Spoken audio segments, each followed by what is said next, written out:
Bonjour à toutes et à tous et bienvenue dans Matière à construire, le podcast qui vous emmène à la rencontre de celles et ceux qui bâtissent le monde de demain. Ils sont architectes, urbanistes, chercheurs, sociologues et avec eux, nous allons explorer le futur de la ville et du vivre ensemble.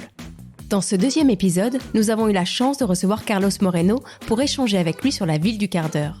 Auteur, conférencier, cofondateur et directeur scientifique de la chaire Entrepreneuriat, Territoire, Innovation à l'Université Panthéon-Sorbonne, Carlos Moreno est également le créateur de ce concept. L'idée est simple, la ville du quart d'heure est celle qui permet à tous et toutes de trouver à 15 minutes de chez soi tout ce qui est essentiel à son bonheur. Je vous propose de démarrer notre échange avec cette première question.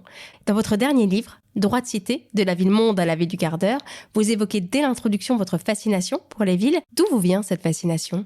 Ma fascination pour les villes remonte en fait il y a très longtemps, puisque je suis né en Colombie et c'était un pays des ruralités, comme le continent lui-même était un continent des ruralités. Et d'ailleurs, l'Amérique latine a été très connue dans les années 60, donc qui était à peu près ma période de naissance, par tous ces soulèvements paysans. Les guérillas, Cuba, Fidel Castro, Che Guevara, tous ces mouvements qui étaient des paysans sans terre qui se soulevaient de manière plutôt assez violente. Et donc mon père était un paysan qui est devenu urbain malgré lui, puisque mon père a été avec sa famille donc chassé de la ruralité paysanne qui était la leur pour se retrouver urbain. Et je suis né urbain dans cet univers dans lequel plus de la moitié de la ville étaient des gens qui provenaient un peu de partout, dans des conditions très très très dures, très très difficiles. Et moi ça m'a fasciné, ce processus qui amène les gens à s'agréger. Pourquoi ils s'agrègent ?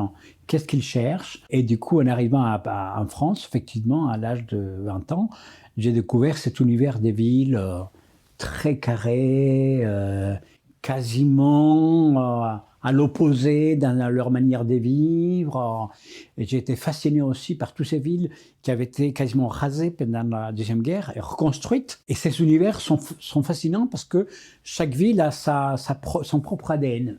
Justement, quel constat faites-vous sur la ville d'aujourd'hui ? Dans quel état de santé sont nos villes ? Le constat qu'on peut faire aujourd'hui de l'état de santé des villes, c'est qu'elles ne se portent pas bien quand on parle des grands agrégats. Nous vivons une période très particulière puisque le monde est devenu urbain. Aujourd'hui, plus de la moitié de la population mondiale est urbaine, 54%. Et la ville est devenue un attracteur au XXIe siècle qui depuis la révolution numérique, donc dans les années 2000, a donné une espèce de flux qui la caractérise. Et dans le flux qui traverse la ville, il y a également le flux numérique. Et donc Internet. Et on pense que Internet aurait pu permettre donc à chacun de travailler à la campagne et de ne pas s'agréger. Et en fait, ça a joué un effet plutôt agrégatif. C'est-à-dire que les réseaux sociaux, quels qu'ils soient, ont été producteurs d'une culture urbaine que j'appelle donc d'agrégation, parce que on peut avoir plein d'événements qui se produisent et donc les gens ont envie d'être prêts. Donc l'effet urbain, on pourrait imaginer qu'aujourd'hui avec le Covid, tout le monde a envie d'aller vivre à la campagne pour être loin les uns des autres. Et en fait, c'est pas tout à fait ça. C'est un phénomène plutôt marginal qui est en train de se produire. Et non, la ville reste un lieu de création des valeurs économiques et des valeurs sociales. Les villes, en quelque sorte, sont devenues, au niveau des États, des contre-pouvoirs. Et parce qu'ils ont leur propre attractivité, ils ont leur propre mécanique économique, sociale, écologique, même des commandements. Et c'est fascinant parce que l'état de santé des villes aujourd'hui, à l'instant T, est quand même extrêmement intéressant de voir comment sont devenus des enjeux de pouvoirs locaux dans lesquels les maires sont l'espoir de pouvoir transformer très correctement dans d'autres vies. Et en même temps, les villes sont étouffées par les carcans des États qui leur donnent beaucoup de difficultés, qui leur créent beaucoup de contraintes pour pouvoir vraiment développer l'énergie dont elles seraient capables. Et cette énergie dont vous parlez, comment peut-on la laisser se développer ? Comment les villes peuvent-elles se transformer ? La civilisation humaine aujourd'hui il faut le dire très clairement, sans faire de l'alarmisme non plus, elle est en danger. Donc nous avons besoin aujourd'hui d'être en ordre de marche par rapport à ce que n'ont pas fait les États quand ils ont signé les accords de Paris il y a 5 ans. Et les États s'étaient engagés à une neutralité carbone à l'horizon 2050, qui est indispensable. Une feuille de route de 10 ans, diminuer de 45% les émissions de CO2. Et les villes se sont réunies à Paris en même temps que les États. Et les villes se sont engagées au même moment que les États. Les États n'ont pas respecté leurs engagements, mais les villes, elles ont été au cœur de cette bataille pour le climat. Et on peut le remercier.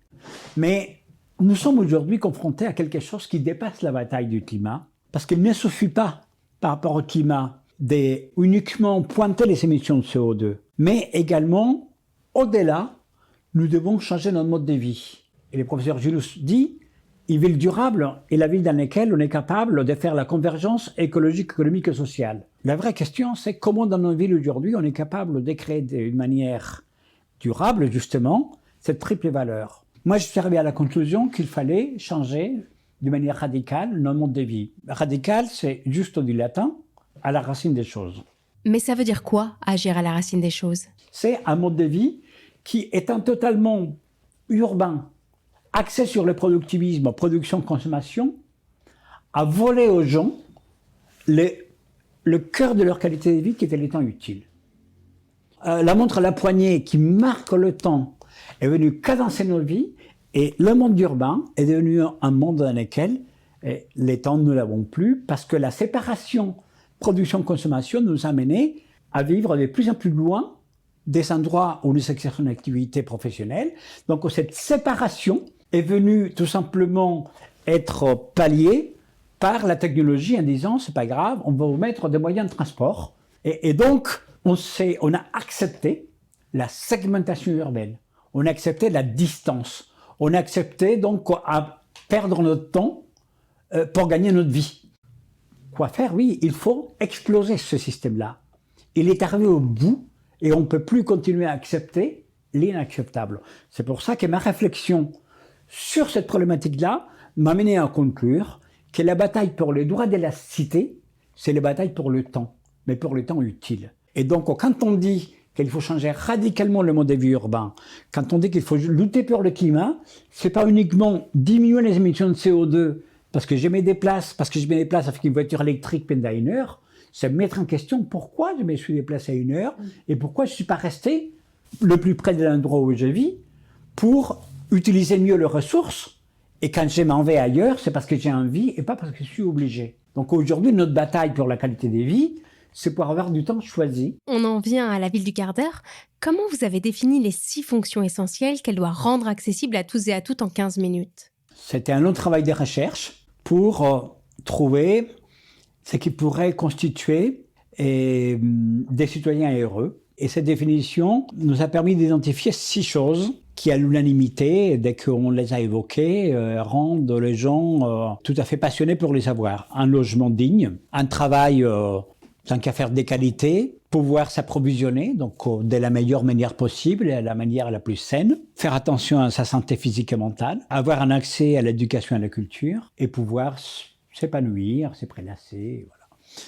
Et donc, quand on a fait ce travail, on a identifié ces 6 choses. Et finalement, quand on a commencé à les géolocaliser, à interroger les gens, on a vu que ces 6 éléments, si on les avait dans un rayon d'accessibilité à pied, en vélo, de manière décarbonée, remplissaient largement cette qualité des proximités heureuses. Et donc, nous avons fait un travail pour définir qu'est-ce que ça signifie habiter. Habiter, c'est pas seulement avoir des mètres carrés d'intérieur. Habiter, c'est avoir donc des services près de chez soi. C'est pouvoir parler avec les autres. C'est pouvoir se déplacer en sécurité. Travailler, c'est pareil. Donc, on a commencé à identifier qu'est-ce qui peut rendre les gens heureux de travailler.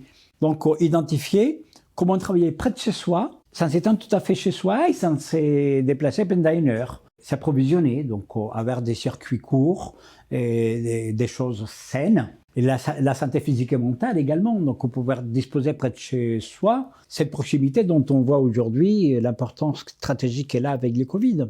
Et le fait de se prélasser. On a vu quand le Covid, le parc était fermé. Et on a vu donc l'absence que ça représente donc, pour les gens. Voilà. Donc, personne nous a dit il vous manque la mobilité. Personne. La mobilité est une conséquence du fait de ne pas les avoir. Mais est-ce que finalement, vous avez l'impression que cette approche répond à une attente ? Il y a un vrai besoin aujourd'hui de transformer les villes parce qu'on n'a pas le choix. Ce n'est plus une option, c'est une responsabilité que nous avons, en tout cas tous ceux qui pensons les villes et qui voulons les transformer, d'amener un humanisme écologique, je l'appelle comme ça, d'amener une proximité heureuse. Bien sûr, ce n'est pas une baguette magique, c'est un voyage. C'est joli, cette image du voyage. Alors, comment fait-on pour le préparer ? Il faut qu'il y ait une gouvernance locale, donc au maire, au président de métropole, qui pratique une politique qui s'appelle la politique des communs. Donc, le commun, c'est la régulation publique qui permet de veiller à que cette capacité à être polycentrique, multiservicielle, à utiliser les mètres carrés d'une meilleure manière, soit à la portée de tout le monde. Une dernière question pour finir. Est-ce que vous êtes optimiste ? Est-ce que l'accueil qui est fait de la ville du quart d'heure vous rend optimiste ? Quand un dixième de votre utopie devient une réalité, comme ça se passe aujourd'hui à la ville du quart d'heure, voilà, mon optimisme est comblé. Merci pour tout ce temps que vous avez accepté de nous consacrer. Vous nous avez permis de nous plonger pendant un court quart d'heure dans ce que pourraient être nos villes demain. Merci beaucoup, Carlos Moreno. Matière à construire est un podcast produit par le groupe NGE.